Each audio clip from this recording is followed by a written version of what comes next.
Presidential candidates working to win over New Hampshire, while more Americans are working to get a decent job.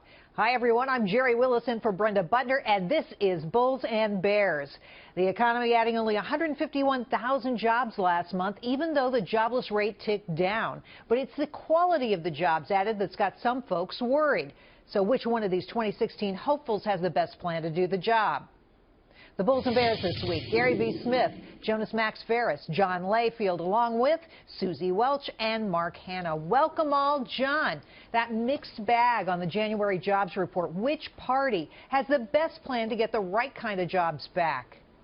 Well, I'm not a big fan of some of the Republican front runners, but if you're going to go with one party or the other, the Democrats have already said, the ones that are running, Miss Sanders and Miss Clinton and Bernie Sanders, that they're going to go after corporate America. And when you talk about these job numbers, the middle class has absolutely disappeared. And going after corporate America with CapEx spending as the lowest it's been in 5 years is not going to help very much. If the job picture is that great, why is GDP continuing to slide downward? Look, adding jobs is fantastic, but remember, the middle class has been destroyed. The 9 million jobs that have been added under President Obama, we've added 2 people for every job that has gone into food stamps. 51% of Americans are making under $30,000 a year. 74% of Americans are making under $50,000 a year. It's tragic, and I think everybody knows we got a big problem here. So, Susie, I looked at the jobs created in this report. It's terrible. We're talking about jobs in the retail. We're talking about cashiers, waiters, waitresses, bartenders. Yeah. That's not an economy. What do you make of it?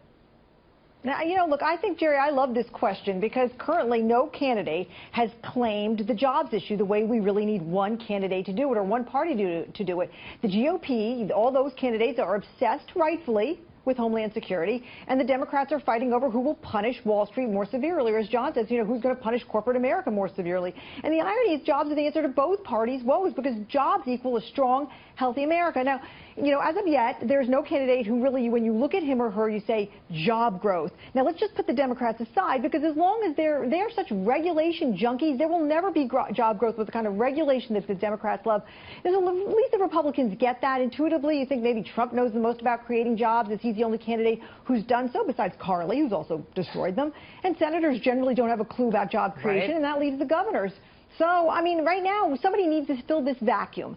They really need to fill this vacuum and jump in and really talk about job growth with a plan that makes sense. Mark, you say it's all about Hillary Clinton.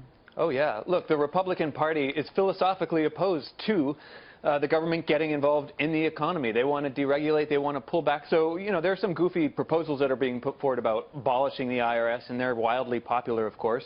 But Republicans really don't have a serious plan. Hillary Clinton has put together a 5-year, $275 billion plan to get manufacturing back on track, to rebuild America's infrastructure. Those create manufacturing jobs. Those are good jobs. They pay typically 8% to 20% more than these bartending or table waiting jobs that you mentioned, Jerry. So, Jonas, though, the Democrats, are they going to build out the manufacturing part of the economy, or are they just going to make more government jobs?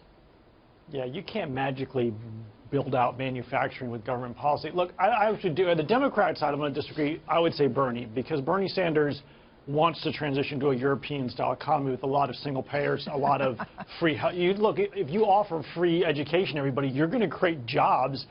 I'm not saying it's a good economic policy, but that will create more jobs than Hillary Clinton's platform, which is not to move to a European-style economy as quickly. Are you telling me you like Bernie Sanders? Is that who you're going for? No, what are you saying I'm here? just saying, look, this is the idiocy of targeting jobs as a policy, because you want jobs to be an indirect beneficiary of good policy. Now, on the Republican side, they all got tax cut plans, but none of them are going to happen because they're never going to cut enough to pay for those extreme tax cuts.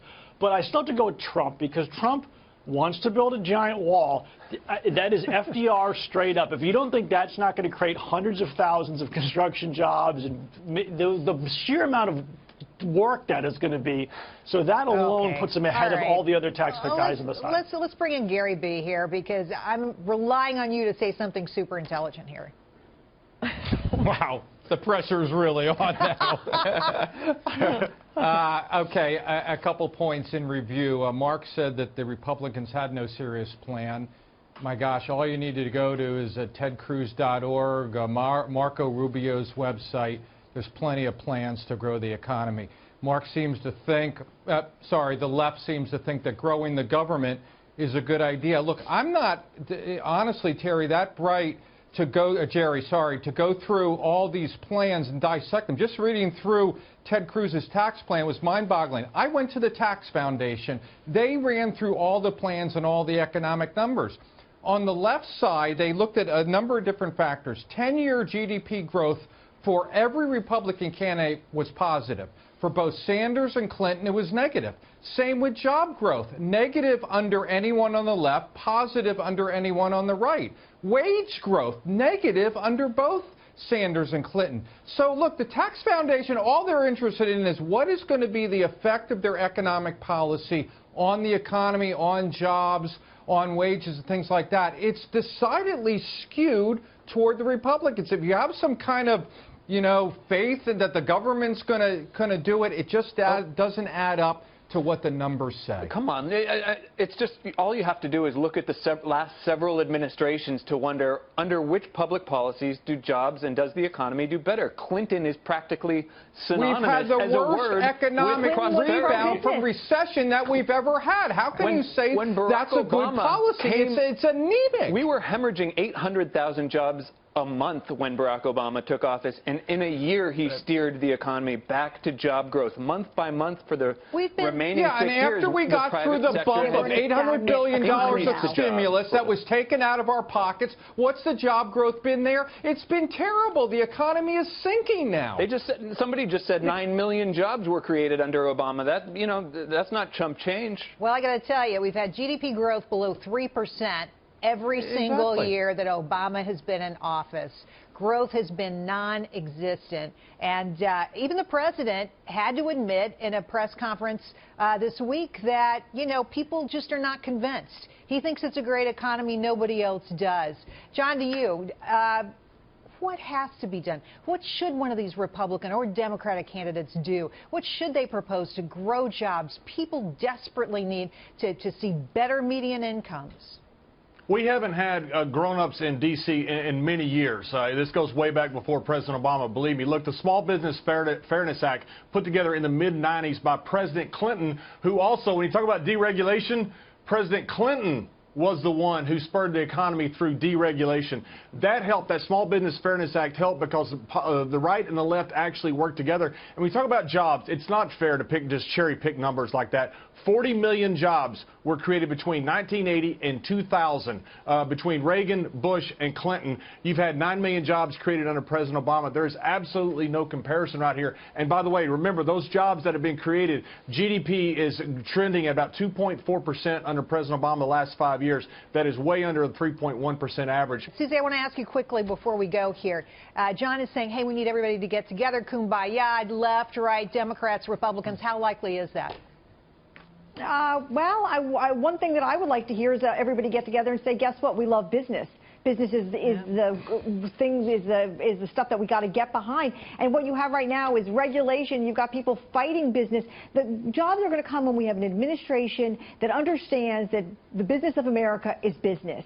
And yes, maybe they'll collaborate and cooperate around that, because I think underneath it all, both parties do want job growth. So hopefully, kumbaya moment, I'm not so sure, but job growth, maybe that's happening. Gary B., last word.